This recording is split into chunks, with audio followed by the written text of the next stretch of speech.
Amanat agung itu harus dilaksanakan dengan motivasi yang benar, tujuan juga benar. Jangan motivasi salah, tujuan salah. Tidak boleh begitu. Pak Pendeta, apakah ada orang yang memberitakan Injil itu dengan motivasi yang tidak benar? Banyak.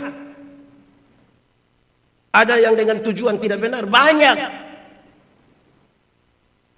Tujuan apa Pak Pendeta? Ada yang dengan tujuan politis, ada yang tujuan ekonomi, ada yang tujuan dapat uang, ada yang tujuan dapat popularitas. Banyak sekali. Mungkin di awal itu gampang, masih jalan aman. Tuhan pakai kita. Dalam perjalanannya kita pakai Tuhan. Ada satu pendeta dia pergi di acara syukuran. Duduk dekat nenek tua satu. Oh nenek pasti tua ya. Kalau nenek muda itu nama apa?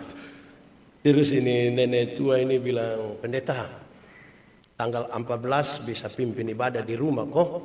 Terus pendeta bilang, oh itu beta sibuk. Itu beta sibuk. Nanti penatua SMP ya mama ya. Iya Pak Pendeta. Sana apa kok? Sana apa. Dompe ambil makan duduk. Kau makan basa-basi Pak Pendeta bilang begini. Kau mau acara apa? Kau bikin syukuran, bikin ibadah. Jo nenek bilang, tidak saya anak laki-laki paling besar ini baru saja dilantik jadi komisaris bank. Jadi dia ada mau titip berkat sedikit. Pak Pendeta bilang sabar dulu. Itu tanggal berapa lah? Tanggal nenek bilang tanggal 14. Jumam tuh bab tuh. Tadi beta kira tanggal 4.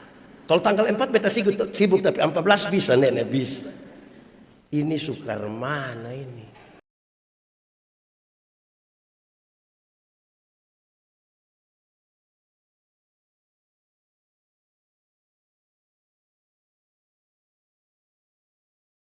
Bapak Ibu Saudara-saudara, mari kita berdoa untuk pemberitaan firman Tuhan. Mari berdoa. Ya Tuhan, tibalah saatnya. Kami akan membaca dan merenungkan firman Tuhan. Kami mohon kepadamu, kuasailah kami dengan Roh Kudus-Mu, supaya kami membaca dengan baik, merenungkan dengan baik, dan oleh kekuatan Roh Kudus kami dimampukan menjadi pelaku-pelaku firman Tuhan.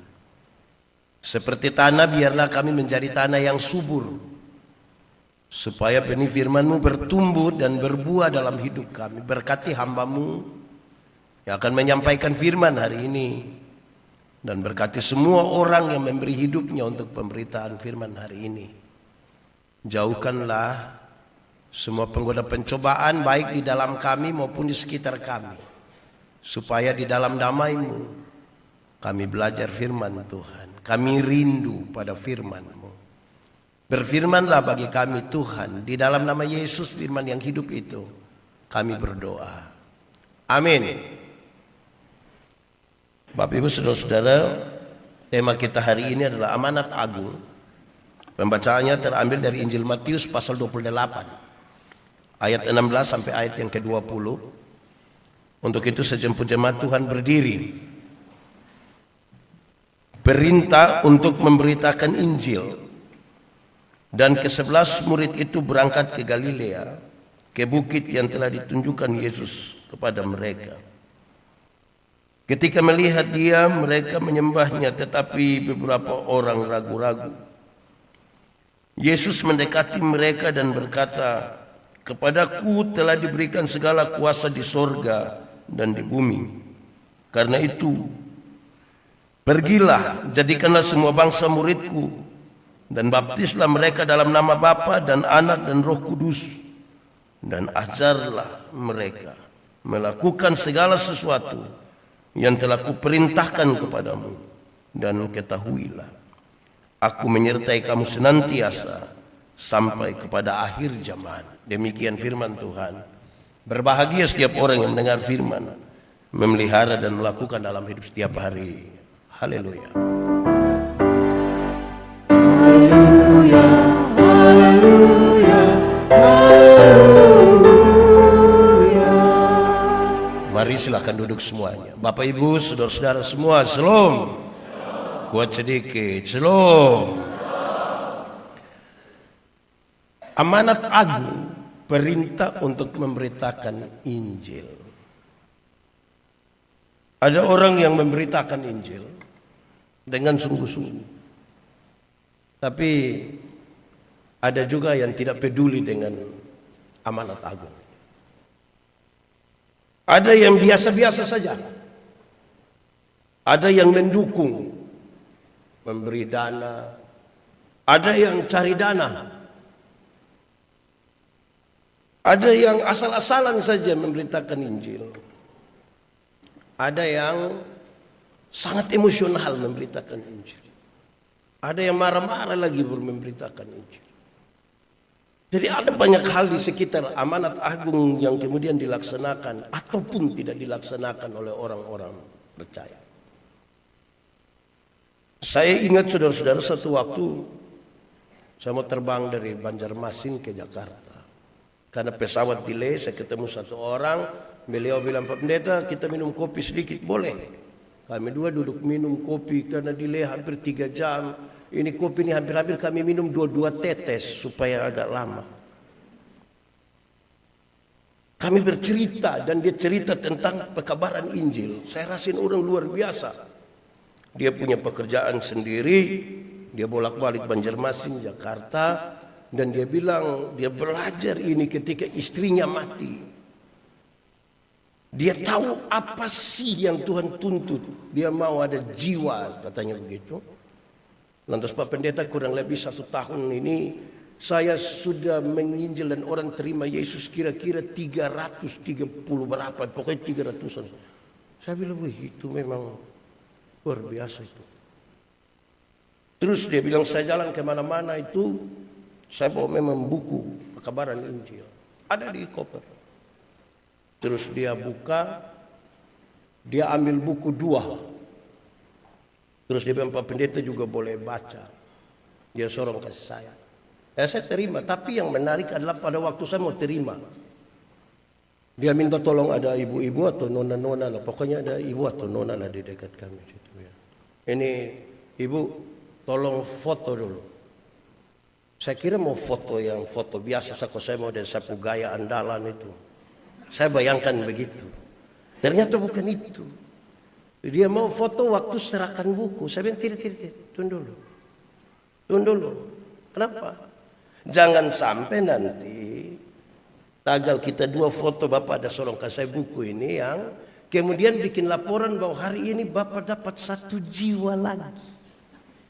Dan itu pendeta Yandi yang Bapak.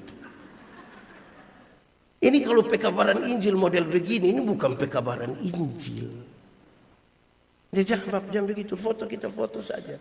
Tapi sorong buku berfoto, ini laporan, ini target ini.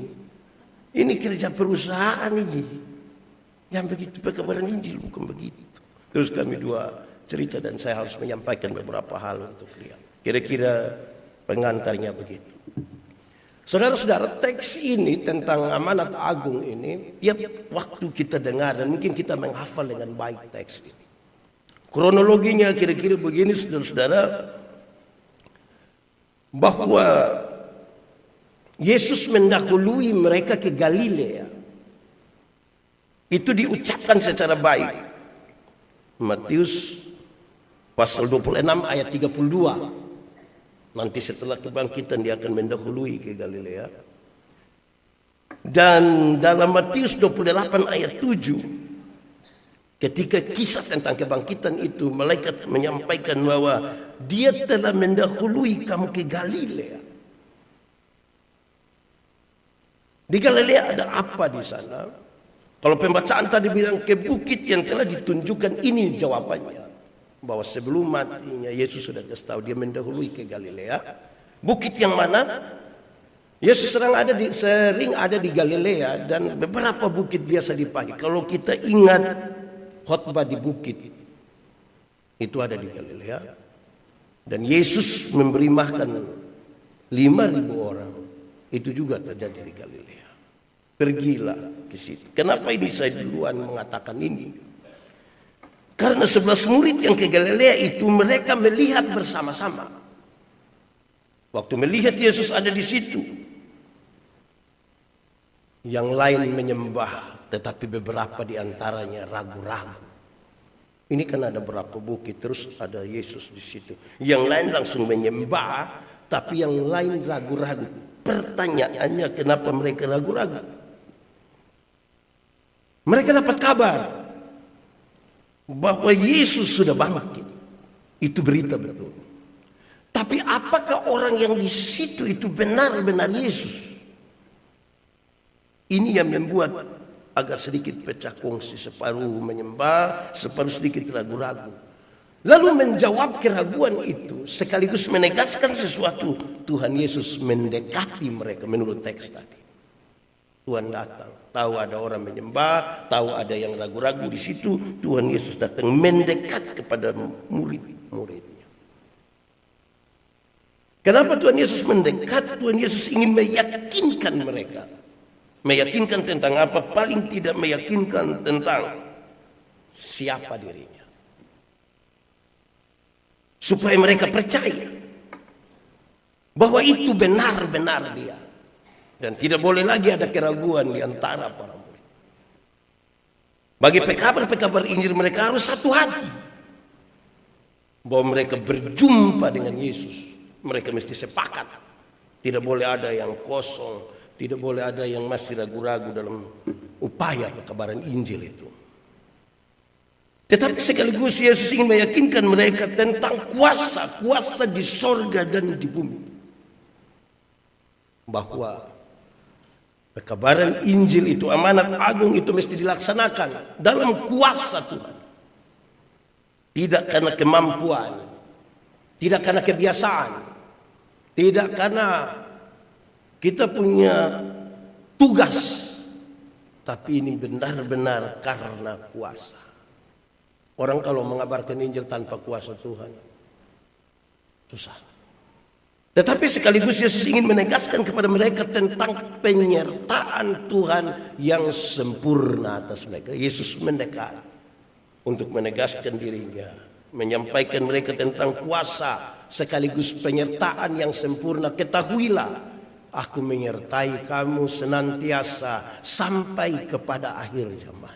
Dia tidak pernah menyertai setengah-setengah dan lepaskan kita. Bahkan dalam banyak sekali pekabaran Injil, para pekabar Injil mengalami penolakan, mengalami berbagai-bagai keadaan yang tidak baik.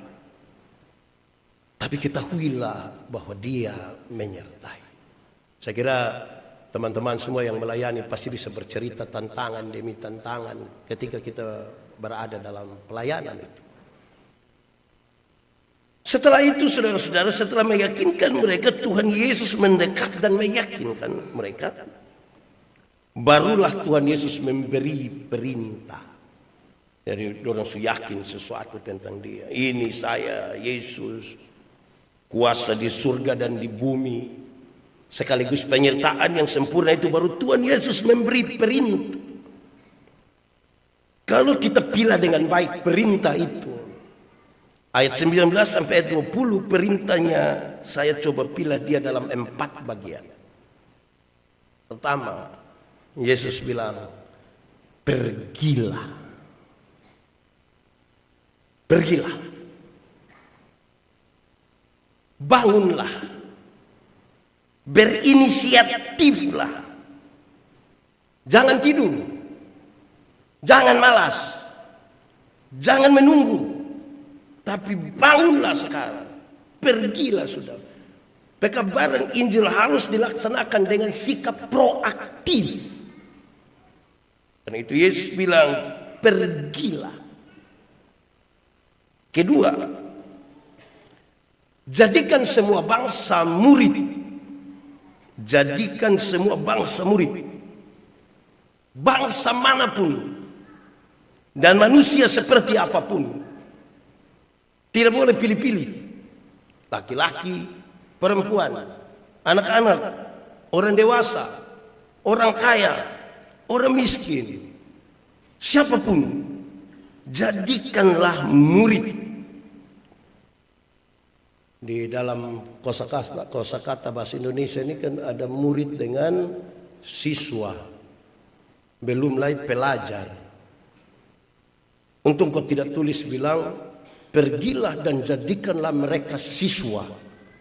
Oh itu masuk di sekolah mana ini? Hosana Agape. Jadikanlah mereka murid. Murid ialah orang yang belajar dari sang guru.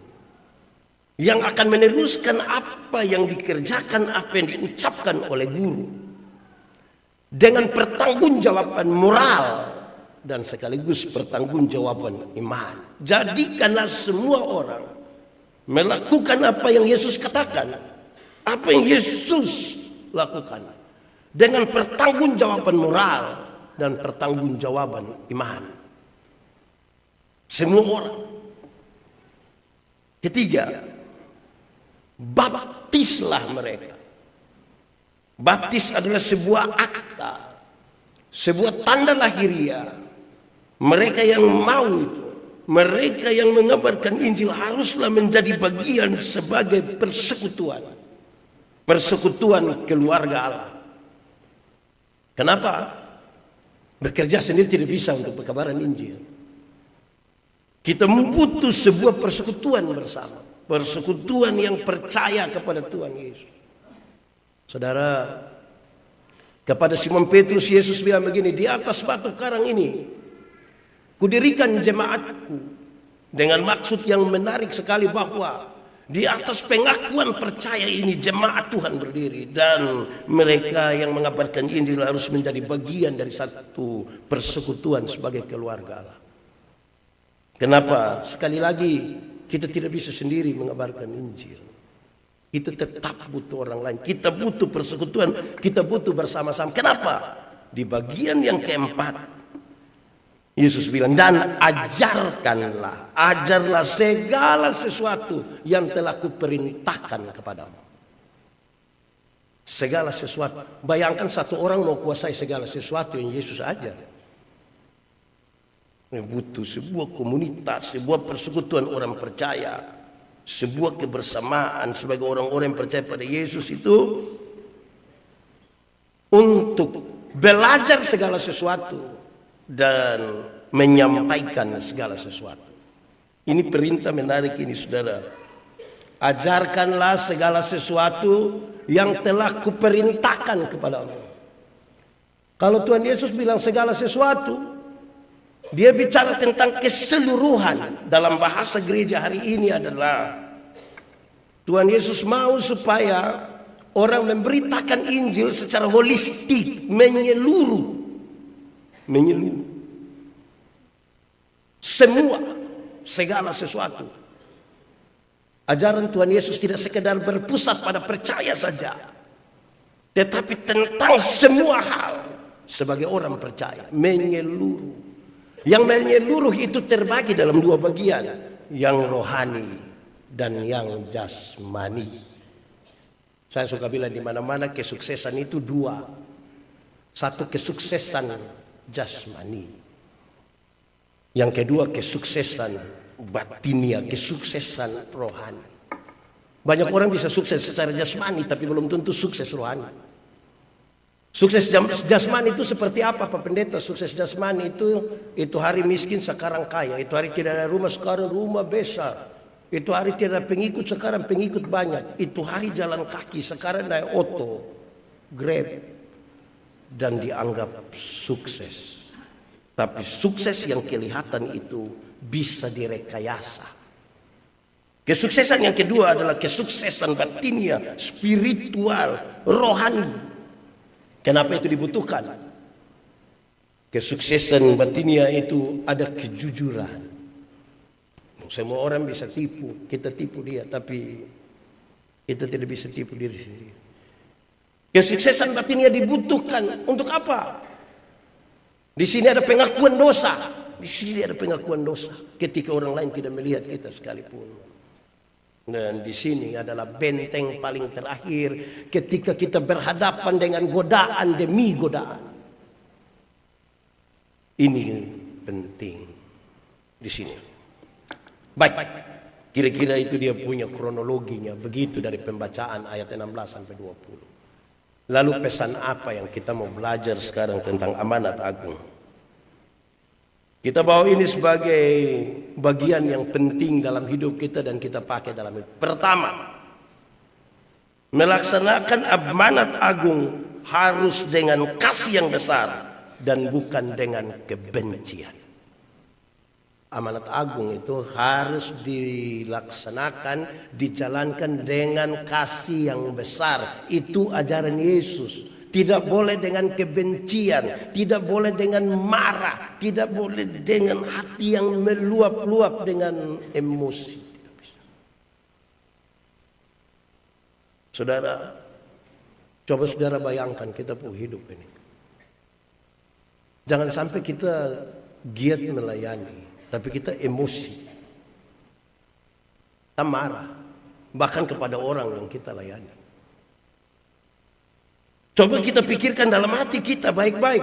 Jangan sampai kita ini ada berdoa supaya seluruh dunia dijangkau dengan pekabaran Injil, tapi kita marah kepada orang lain. Hari ini berita sangat terbuka di Indonesia ini. Orang lain yang perang di sana, kita yang baku marah di sini, padahal tidak mewakili apa-apa. Orang tidak mewakili satu pun dari kita. Nah, ketika ada yang ribut-ribut lawan kita, kita bilang coba kirim dong di sana. Dia coba periksa kita punya hati, jangan sampai hati kita penuh dengan kebencian, kemarahan. Jangankan itu antar agama. Di dalam denominasi Kristen sekalipun, saudara, kita ini bermasalah. Masalah di mana Pak Pendeta? 50 tahun lalu Gemit satu-satunya pilihan beribadah di Kupang. Satu-satunya 50 tahun lalu. Hari ini 50 sinode terdaftar di Kementerian Agama Provinsi NTT. Dulu 1, sekarang 50. Hasil dari pekabaran Injil. Tidak. Pekabaran Injil di bawah 1%. Selebihnya tersinggung. Tersinggung dari sini, pindah gereja di situ, bikin gereja di situ. Ada makan siang di itu gereja, masuk di situ. Tambah banyak. Belum ada yang dapat berita khusus untuk buka gereja sendiri. Terus bilang, hai, kok ini kita Kristen semua? Separuh yang begini, kami tidak memaksa orang datang, kami hanya memberi tawaran. Yesus mana lagi yang kita beritakan? Pendeta-pendeta saling menghujat satu dengan yang lain. Satu komunitas gereja menghujat gereja yang lain. Itukah pekabaran Injil?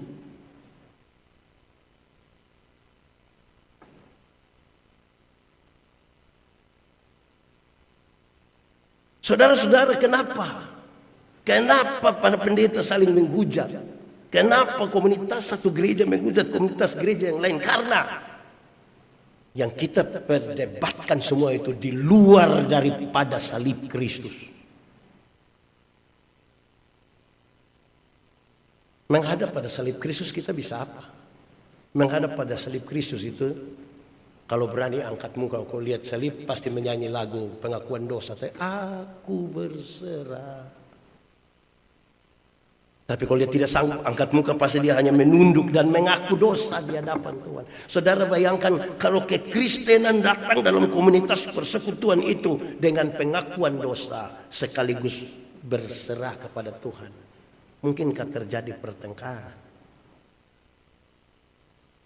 Makanya di paling awal pesan firman tentang amanat agung ini, di dalam nama Tuhan Yesus saya minta supaya semua orang yang memberitakan Injil memberitakan dengan kasih yang kuat, dengan kasih yang besar.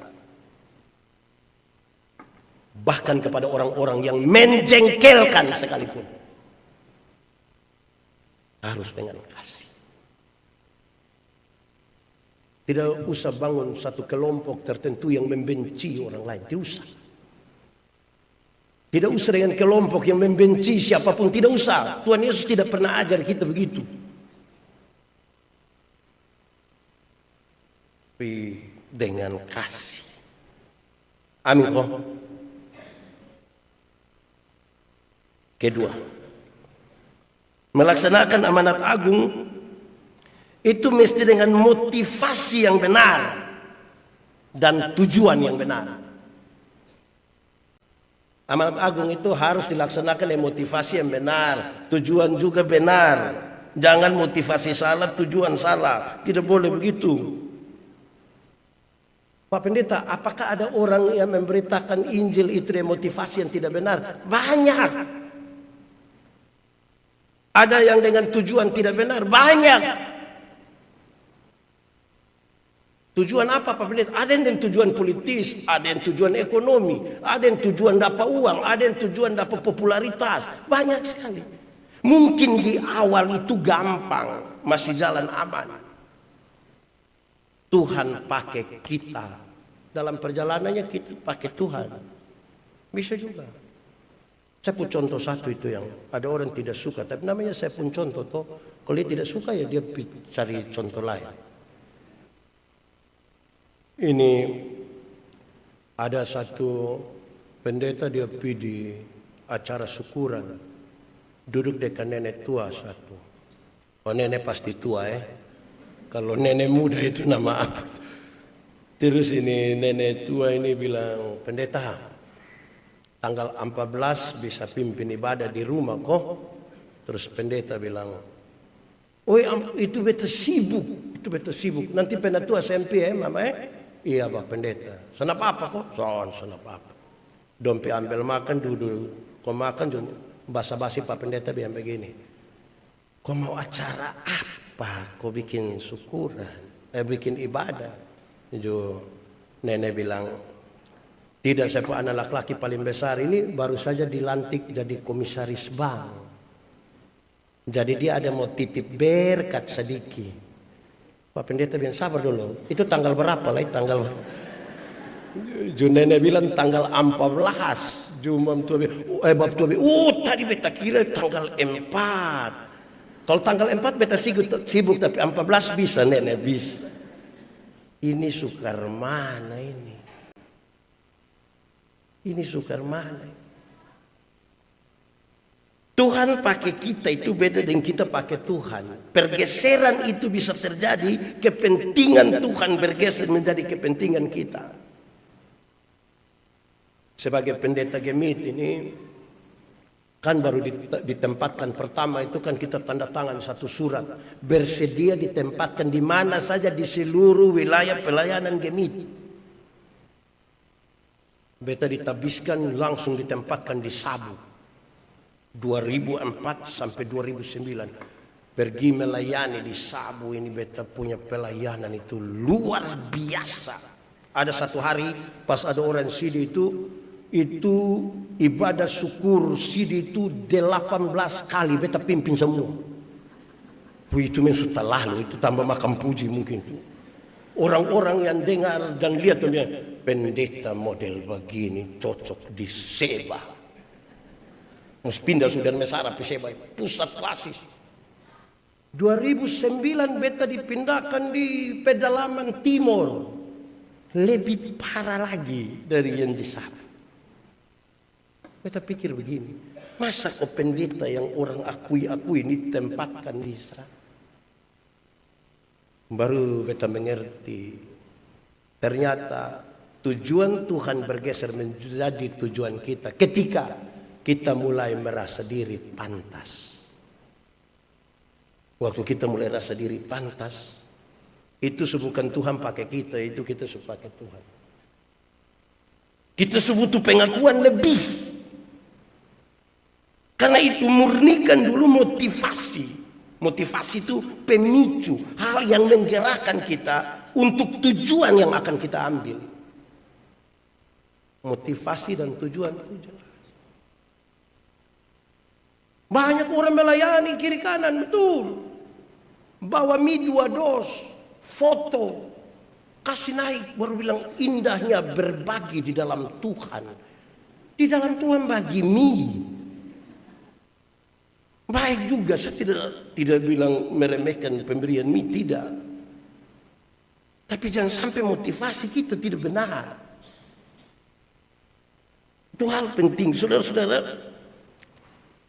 Kadang-kadang yang di dalam hati kita ini berbeda dengan apa yang menjadi kenyataan. Dan kalau kita tidak murnikan sesuatu di sini, akan jadi masalah. Saya ingat saudara-saudara, memang yang penting itu motivasi di dalam. Saya ingat pertama kali, bukan pertama kali, saya sudah beberapa kali, tapi karena sibuk jadi saya lupa. Pas pimpin satu acara gereja Toraja di Makassar. Saya pas masuk di gereja Toraja Makassar, pimpin begini, dorang punya kebiasaan untuk mau kasih pakai stola itu nanti ada majelis doa dulu, baru kasih pakai. Nanti habis ibadah doa lagi, baru majelis bersangkutan buka itu stola. Waktu kasih pakai kan baru mulai aman. Sekarang habis ibadah ini sudah sibuk foto-foto segala macam, terus tiba-tiba ada bapak kita doa tutup dulu, doa tutup. Kami pergi doa tutup. Doa tutup habis, majelis yang berdoa itu menghadap saya mau ambil stola. Saya pikir dia mau cium saya. Maka pada saat dia begini saya langsung. Saudara bisa bayangkan saya pemuka merah. Dia justru sampai hela begini. Aduh, untung dia laki-laki. Tapi sama saya laki-laki, perempuan juga sama saya sekarang. Ketika saya cium dia laki-laki, pasti orang pikir, wih pendeta belok. Kalau dia perempuan pasti bilang, wih ini pendeta. Akhirnya saya kasih tahu, bilang, saya minta maaf, kami punya kebiasaan di timur itu, kalau menghadap ketemu orang, apply habis ibadah itu kadang-kadang cium. Jadi saya pikir, oh tidak pak kami. Jadi motivasi ini mesti kasih bersih. Kalau tidak orang maksud amestola, kita pikir berkah. Jadi saudara-saudara, kita semua melayani ini tolong bersihkan motivasi. Saya suka omong di mana-mana. Ada yang dia tahu menyanyi tapi dia tidak pernah menyanyi di mana-mana. Di gereja tidak pernah menyanyi. Nanti kalau pendeta tanya ada paduan suara vokal grup, di agape baik karena hanya satu saat. Di tampil lain. Ada paduan suara vokal grup dan tidak. No. Nanti pas bilang ketua majelis sinode Gemit dan gubernur NTT akan beribadah bersama-sama di sini. Oi, solo dia, duet dia, vokal grup dia, paduan suara dia, tari-tari. Ini apa ini? Karunia makam puji ini dia pun nama ini. Tidak bagus sebagai amanat agung. Adik-adik yang baju biru ini menyanyi ini murnikan ini motivasi. Bisa ya adik-adik? Ini apa? Ada yang Bapak kami harus sebelum firman. Supaya apa? Karena habis itu sudah jalan. Kita menyanyi apa? Ini juga penting.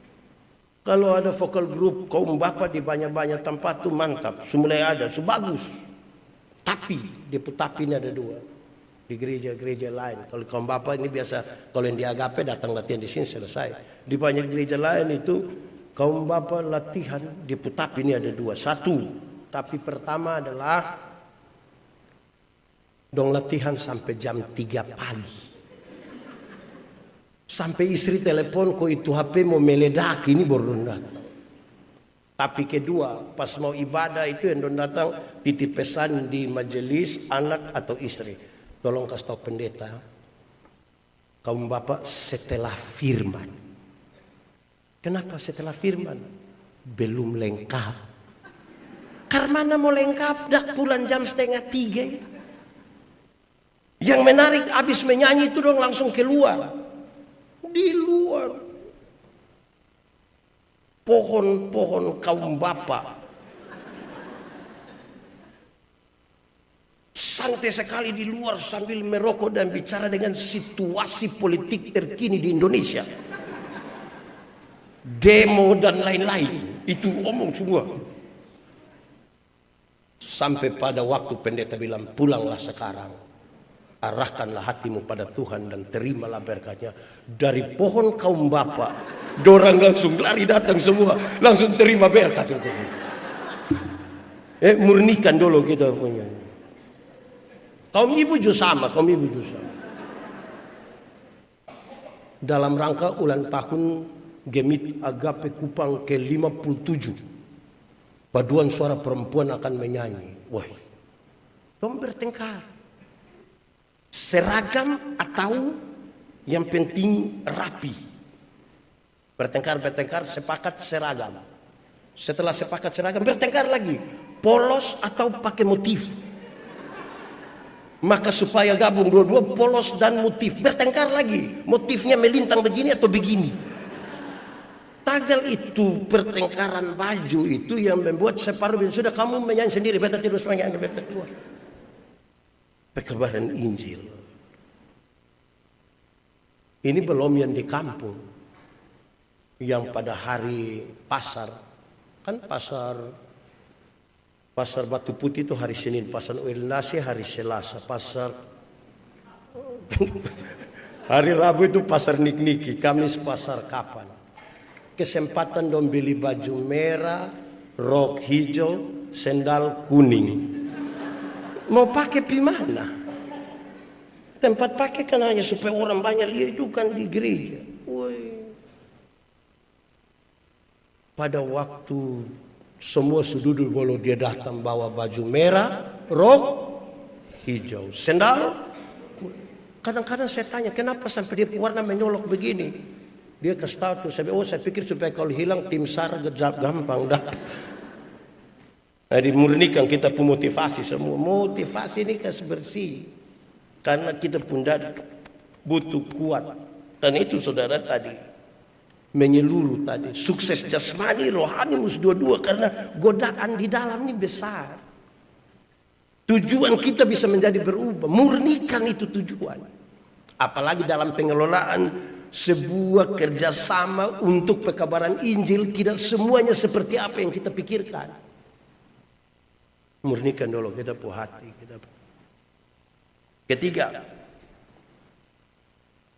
melaksanakan amanat agung itu mesti dengan pemahaman yang benar. Mesti dengan pemahaman yang benar. Jangan asal-asal. Pemahaman mesti benar. Pemahaman yang paling benar adalah Tuhan Yesus yang menyelamatkan. Bukan gereja yang menyelamatkan. Bukan agama yang menyelamatkan. Tuhan Yesus menyelamatkan, itu pemahaman yang benar. Pak Pendeta, kalau Tuhan Yesus yang menyelamatkan, kita tidak perlu kita agama apapun. Tidak. Lalu kenapa kita beragama? Karena agama itu menjadi tempat di mana kita belajar dan kita berekspresi. Tapi bicara tentang keselamatan yang kita beritakan, itu Yesus, bukan kita. Dalam agama itu kita belajar dan kita berekspresi.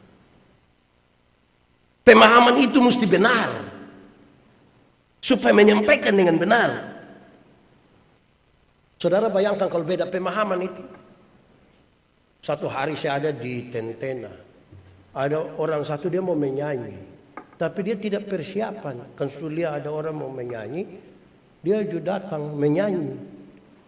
Datang langsung kasih tahu pemain musik seperti rusa. Nah, pemain musik itu main seperti rusa rindu. Sementara dia mau menyanyi yang seperti rusa yang haus. Nah, dia mau menyanyi seperti rusa yang haus. Kak Edwin sudah bermain seperti rusa yang rindu. Akhirnya dia bilang bukan rusa yang itu, bukan rusa. Lalu rusa yang mana itu? Pemahaman ini mesti pemahaman yang benar. Supaya kita sampaikan pun benar. Orang yang terima pun benar. Satu kelompok pun benar. Saya bawa 60 orang untuk mau pelayanan di Bone. Bone sini bukan Sulawesi, saya Bone di Kupang Barat. Pas pergumulan hari terakhir saya tanya, kamu siap semua? Sudah Bapak, apa yang kamu siap? Pokoknya daging sudah, nasi, semua untuk 3 hari. Wih, itu kamu siap. Saya tanya, 60 ini yang yakin masuk surga mana? Coba angkat tangan. Tidak ada satu pun angkat tangan. Lalu kita pelayanan apa kalau kita sendiri tidak yakin? Kita sendiri masih punya keraguan, tapi mau ajak orang untuk percaya pada Yesus. Kalau kita pendiri, karena itu pemahaman ini juga berkaitan dengan mereka yang dipanggil untuk melayani harus menjadi murid dulu. Dia mesti percaya Yesus dulu baru pelayanan. Tidak bisa hanya tampil-tampil. Ada orang yang kerja hanya titip-titip pesan. Nanti kalau mau berangkat lain kasih tahu kau ikut. Dia gereja dia tidak ikut, tapi pi Atambua dia ikut, pi Solo dia ikut, pi Menela P7 dia ikut. Pusing ini. Mengidentifikasikan diri sebagai murid. Tujuan benar, maksud benar. Tetapi sekaligus juga dengan pemahaman yang benar. Pemahaman kalau salah ya pas kita sampaikan salah. Saudara lihat, biasa hari ulang tahun gereja kok panitia hari raya gerejawi dong bikin pesan berantai. Pesan berantai yang suka tahu pesan benar sampai orang paling ujung dia pesan lain. Itu yang dimulai dari pesan benar. Apalagi kalau mulai dengan pesan yang salah.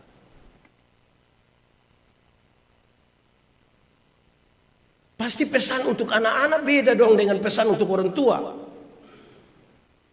Dalam pemahaman yang benar itu, saya bilang di mana-mana. Kalau pilih lagu ke anak sekolah minggu dan termasuk yang baju biru do ini, pilih dong lagu yang baca kitab suci, doa tiap hari, itu sah. Tidak usah sibuk dengan ku kan terbang tinggi. Lama-lama do naik di lemari do lompat turun sambil menyanyi. Jadi yang pasti gitu, supaya pemahaman itu benar. Keempat, melaksanakan amanat agung itu mesti dengan cara yang benar. Amanat agung itu mesti dengan cara yang benar. Kan itu yang Tuhan Yesus mau. Tidak boleh dengan cara yang tidak benar. Cara yang benar itu seperti apa? Yang Tuhan mau, karena itu yang itu kita sampaikan dengan cara yang benar. Yang penuh kasih. Jangan sampai sebentar atau nanti ini setanggal berapa. Habis bulan anak-anak toko dong mau terima gaji baru semua berdiri. Semua berdiri. Susidi kok belum. Kalau belum sidi maaf gajiin bulan tidak ada. Terima Yesus dulu baru terima gaji. Oh itu cara tidak benar. Itu intimidasi.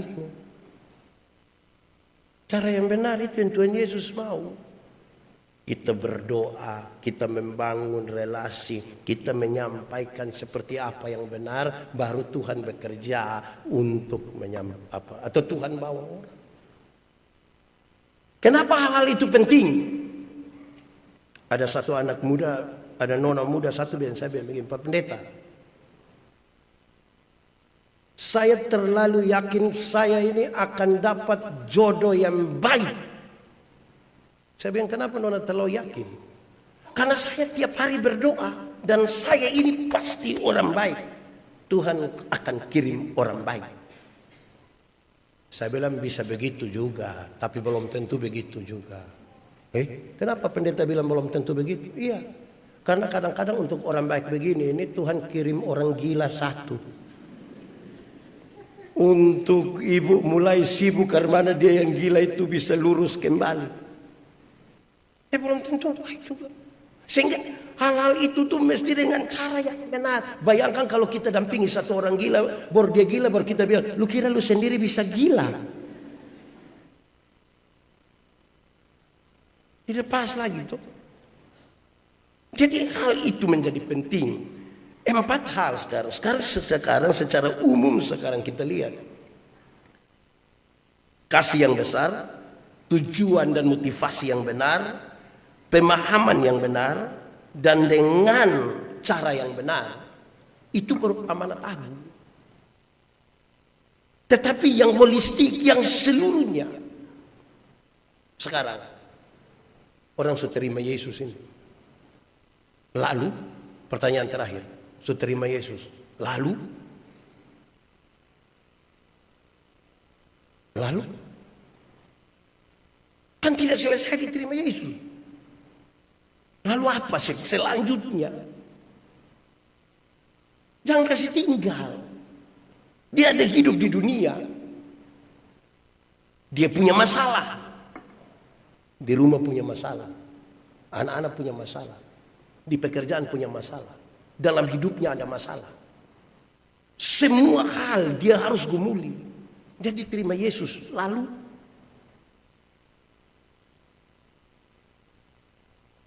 pesan ini menjadi penting bagi kita semua. Supaya siapapun yang mengabarkan Injil itu, amanat agung itu, terus mesti bersandar kepada Tuhan dan mengandalkan kekuatan Tuhan. Bukan karena kekuatan diri. Pak Pendeta, amanat agung itu beberapa orang masih batasi dia bahwa itu kan tugas pendeta. Tugas ini diberikan kepada semua orang yang mengaku murid. Kenapa? Jadikan mereka murid. Murid ini akan kasih turun di sini, dari sini dia kasih turun di sini. Ada yang ikut latihan kempo ko, taekwondo ko. Ada kok? Kalau saudara pernah ikut latihan kempo ko, taekwondo, yang temukan itu kempo dan taekwondo itu sumati. Dia murid itu yang teruskan lagi. Dari itu satu lagi turun lagi. Turun lagi. Yang temukan bola voli itu sumati. Permainan bola kaki itu sumati. Coba Bapak. Renang juga. Yang teruskan ini murid. Jadi semua orang yang disebut murid itu mendapatkan perintah yang sama untuk memberitakan Injil. Injil damai sejahtera. Dan dalam nasihat Rasul Paulus kepada jemaat di Efesus dia sampaikan, Injil damai sejahtera itu mesti diberitakan dengan rela. Tidak boleh dengan hati yang penuh dengan tekanan atau hati yang penuh dengan tidak ada kerelaan. Itu dulu baru bisa kita menyampaikan amanat agung yang sesungguhnya. Masa amanatnya agung orang yang jalankannya tidak melaksanakan yang baik. Amanat agung ini dipercaya kepada orang yang punya integritas yang baik. Pak Pendeta, saya ini tidak menyampaikan amanat agung, tapi saya hidup ada baik-baik. Kalau ukurannya hanya baik-baik tidak pernah sakit, ya memang kita suka kalah di situ.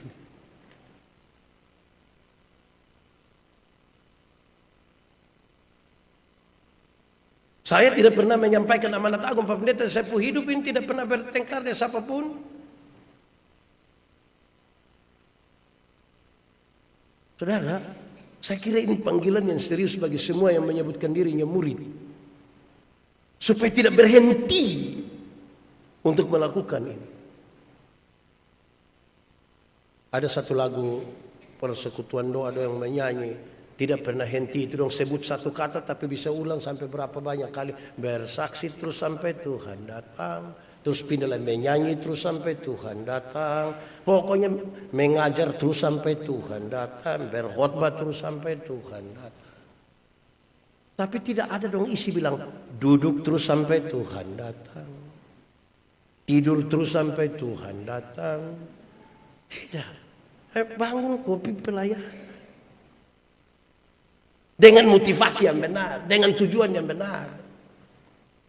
Nah ini hal penting bagi khusus untuk Gemit Agape Kupang. Apalagi Gemit Agape Kupang ini menegaskan bulan September ini sebagai bulan misi. Lalu misi apa? Misi ini harus digerakkan oleh roh pekabaran Injil yang ada di hati. Baru kita ada di mana-mana untuk melayani. Tetapi kita sendiri harus pasti bahwa kita selesai. Saya percaya Yesus mati masuk surga. Menggerakkan saya untuk pergi dan memberitakan. Pergi dan melakukan. Pak Pendeta, saya tidak bisa khotbah ke Pak Pendeta. Iya, tapi kan Bapak dokter tahu bisa suntik orang, suntik. Ya. Saya bisa bikin kue, bikin. Kan saya tidak mungkin bisa bikin semua. Orang tanya saya, Pak Pendeta bisa bikin kue? Bisa. Kue apa? Kue salah bikin. Itu dia kulit di dalam, dia isi yang di luar. Kan saya tidak mungkin tahu semua, masing-masing kita. Pelayanan itu tidak boleh selesai di gereja. Amanat agung itu tidak selesai di gereja. Amanat agung itu diteruskan dari waktu ke waktu, dari masa ke masa, dari satu tempat ke tempat yang lain, sampai seluruh bumi dan sampai semua makhluk. Pakailah semua cara untuk dia sampai ke seluruh bumi, sampai ke semua makhluk, tapi dengan cara yang benar, dengan motivasi yang benar, dengan tujuan yang benar, dengan pemahaman yang benar. Kita hari saya kasih tahu saudara, ada orang kok dia taruh alkohol begini, dia taruh air putih begini, terus dia ambil cacing taruh di sini. 30 menit kemudian yang di dalam alkohol itu cacing subangka mati, yang di dalam air biasa ini cacing biasa-biasa saja. Lantas saya bilang, kamu mengerti apa yang dimaksud? Iya. Apa yang kamu mengerti? Sekarang saya mengerti kalau ternyata alkohol itu obat cacing. Jadi kalau anak-anak cacingan dia tinggal minum, bayangkan. Pemahaman yang benar ini butuh dan cara yang benar juga. Itu saya rasa penting itu tuh. Karena itu saudara-saudara pergi sudah, yang pendeta teruslah jadi pendeta, yang pengusaha, yang pelajar, mahasiswa-siswa, pensiunan, segala macam. Lakukanlah ini amanat agung ini. Pak Pendeta mulai dari mana? Mulai dari doa. Tidak bisa tidak mulai dari doa. Kan kita butuh Tuhan pengkekuatan. Mulai dari doa. Tuhan, saya rindu. Saya rindu jangan langsung. Saya rindu bertemu deh. Oh jangan. Itu rindu bertemu deh. Yesus terakhir sudah. Dan mati. Tapi begini, saya rindu menyampaikan kabar baik. Tapi Tuhan tahu saya tidak mampu. Saya tidak bisa. Tuhan yang kasih tunjuk cara. Tuhan yang kasih tunjuk jalan. Supaya tetap kita mengandalkan Tuhan. Dan nikmatilah kejutan demi kejutan dalam pekabaran Injil.